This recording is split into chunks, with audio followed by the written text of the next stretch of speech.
ঝিনাইদহ ৪ আসনের সংসদ সদস্য আনোয়ারুল আজিম আনার হত্যাকাণ্ডের পর অপহরণের মামলায় গ্রেপ্তার ৩ আসামির ৮ দিনের রিমান্ড মঞ্জুর করেছেন আদালত।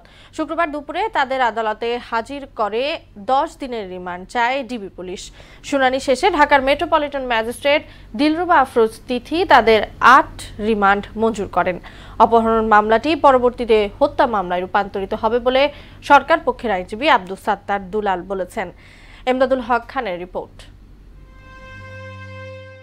চিকিৎসার জন্য ভারতের কলকাতায় গিয়ে নিখোঁজ হন ঝিনাইদহ ৪ আসনের সংসদ সদস্য আনোয়ারুল আজিম আনার। এরপর নড়েচড়ে বসে বাংলাদেশ ও ভারতের গোয়েন্দারা। তদন্তের এক পর্যায়ে জানা যায় খুন হয়েছেন এমপি আজিম। এ ঘটনায় জড়িত সন্দেহে বাংলাদেশে গ্রেপ্তার ৩ আসামিকে ১০ দিনের রিমান্ড চেয়ে আদালতে পাঠানো হয়। শুনানি শেষে ঢাকার মেট্রোপলিটন ম্যাজিস্ট্রেট দিলরুবা আফরোজ তিথি তাদের ৮ দিনের রিমান্ড মঞ্জুর করেন।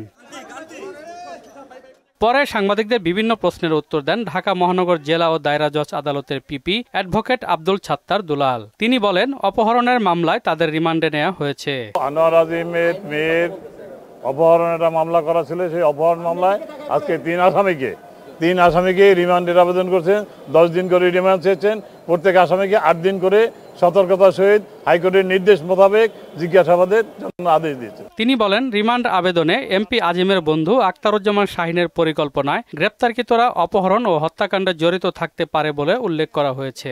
ব্যবসায়িক লেনদেনের কারণে আনোয়ারুল আজিম অর্থাৎ এমপি সাহেবের সাথে আখতারুজ্জামান শাহিনের দ্বন্দ্ব দীর্ঘদিনের। আনোয়ারুল আজিম সাহেব এরা কখনই জানতে পারে নাই সেই দ্বন্দ্বের পরিপ্রেক্ষিতে এখানে হত্যার অনেক চেষ্টা করছে, সে না পেরে ভারতে ব্যবসায়িক আলোচনার নাম করে ভারতে তাকে নিয়ে গেছে। ওয়ালটন ফ্রিজ কিনে অনেকের মতো আপনিও হয়ে যেতে পারেন মিলেনিয়াল সেরা পণ্যের সেরা অফার।